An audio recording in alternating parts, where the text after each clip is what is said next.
Fortunately, much of Ww2 can be traced from the decisions of Ww1.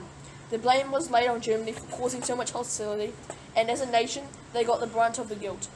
In the closing days of Ww1, Germany became a republic, but they went into a deep depression as a nation, and it was not helped by the global financial crash of 1929. Germany's economy collapsed and currency became worthless. But amidst this chaos, an Austrian politician would rise to power and give the nation hope. His name was Adolf Hitler. The Treaty of Versailles had left many countries with internal wars for power. Communism was now the big power in Russia, and there was a right-wing movement in Europe called fascism, which was ruled with an iron fist by the man at the top. Fascists felt threatened by communism, as mainly it sought to spread wealth equal amongst the people, theoretically. Hitler was a fascist and became the leader of the National Socialist Party, or the Nazi Party. In Germany, he promised the people of Germany that they could once again be the great and powerful empire they once were, and even bigger.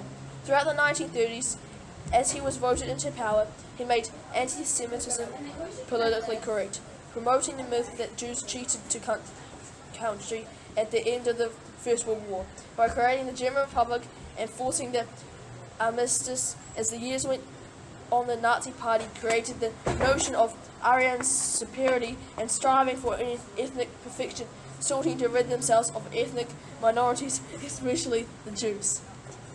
Germany allied themselves with the ambitious nation of Japan, as well as finding allies in the fascist state of Italy, thus forming what was known as the Axis powers.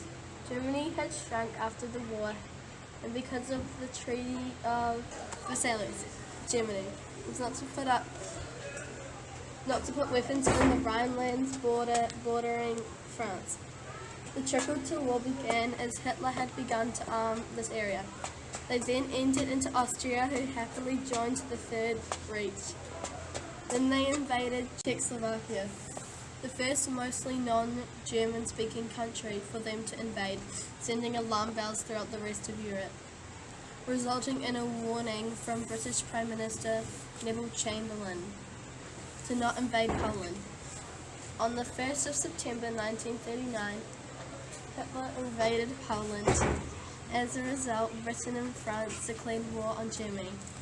The German invasion of Poland was swift, using the latest tank strategy known as blitzkrieg or lightning warfare, which made deep, fast attacks with tanks and bombers, followed by the soldiers to secure the area.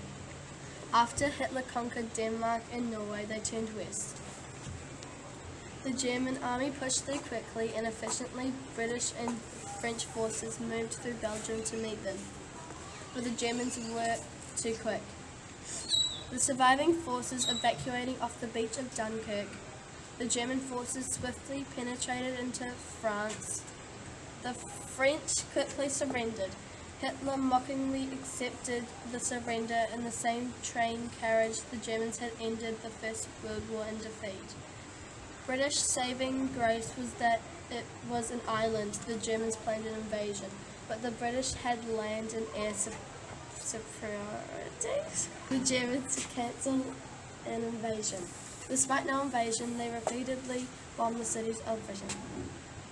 Had an agreement with Joseph Stalin, the leader of the Soviet Union, that he would not invade Russia, so long that they kept out of the war. This truce wasn't a last, as most men had nothing but contempt for each other's ideals. Eventually, Hitler decided to invade the Soviet Union. The first few months were hugely successful for the Germans. They killed and starved millions of Russians as they pushed into Russia. The Russians would lose of 20 million people in this war. The Russian army at the beginning of the invasion was poorly organized. The Russians were seen as an uncivilized country. To the Germans, ultimately only miles from Moscow, it was the winter that the Germans couldn't defeat. Not being ready for the extreme cold, the Russians were. While Hitler was occupied, taking control of Europe, the United States of America looked on from the outside. Although officially neutral, the United States began supplying their allies and cutting off oil to Japan. By this time, the Japanese Empire had already invaded parts of China and parts of the French Indochina. Before the war and plans for more expansion across the Pacific. On the 7th of December 1941, the Japanese led a surprise attack on the American Navy base, Pearl Harbor, causing huge destruction and terrible shock throughout the United States.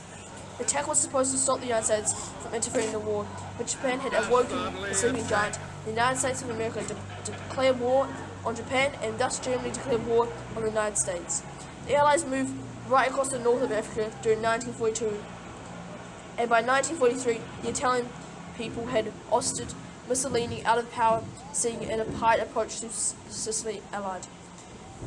The Allies moved up through Italy, the German forces coming straight in to take over the defences. June 6, 1944 was a D-Day for the Allies, as they made a massive landing of troops in Normandy, and they fought their way into France and eventually secured their position. The Soviet Union now had amassed a huge army and was pushing hard against the Germans in the east. As the Red Army pushed through Poland, they uncovered a terrible truth. The Nazis had been rounding up Jews and other ethnic minorities and exterminating them in death camps in what was known in Germany as his final solution, sought to obliterate the Jewish population. 6 million Jews were murdered in what became known as the Holocaust. Many of the Jews remained homeless as their homes were taken in their absence. The Allied leaders, Churchill, Roosevelt, and Stalin, met in Crimea. For the future of Europe, the Allies pushed in on Europe from all angles. The Russians reached Berlin first in the late afternoon of the 30th of April 1945. Hitler shot himself a week later. The Nazis surrendered. The war in Europe was over. Meanwhile, the United States was still fighting a war against Japan. They had been preparing an invasion when the American scientists had finished developing their secret weapon that was supposed to be used against the Germans. It was an atomic bomb. President Harry Truman chose to use his weapon and hopefully avoid a full-scale invasion. On August 6, 1945, the Americans dropped an atomic bomb on the Japanese city of Hiroshima. The city was mostly vaporized. Many people who survived the blast died days later of radiation poisoning. Although the Japanese didn't surrender, so the Americans dropped another atomic bomb on Nagasaki. Days later, the Japanese surrendered, ending the Second World War. What was being done about it? Resistance fighting was a normality in Nazi-controlled areas and was a big help to the Allied forces. The work of resistance fighters included blowing up bridges and other important landmarks and housing escaped Jews and Allied airmen.